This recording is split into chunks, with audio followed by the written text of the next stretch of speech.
Le 19h30, François de Brigode.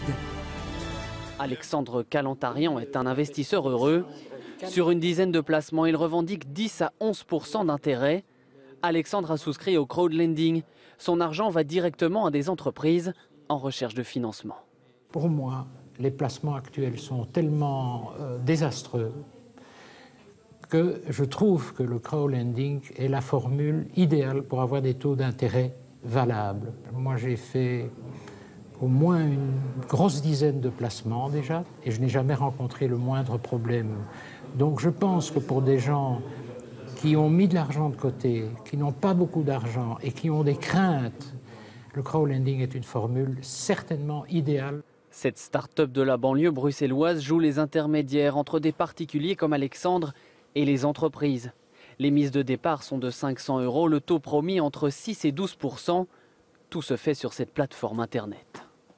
Le prêteur investit directement dans l'entreprise sans plus passer par la banque. Donc on désintermédie la chaîne de financement, ce qui permet de donner davantage de marge aux prêteurs notamment.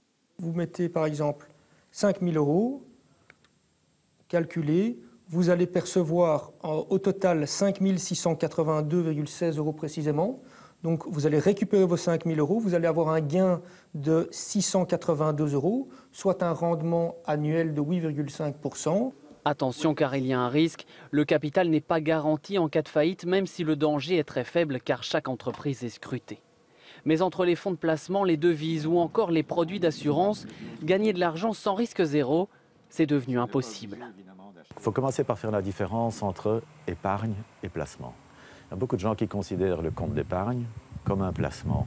C'est faux, c'est de l'épargne. Ça veut dire que c'est de l'argent qu'on met à un carrefour en attendant mieux. Donc il faut changer son fusil d'épaule et il faut essayer d'augmenter un tout petit peu le risque.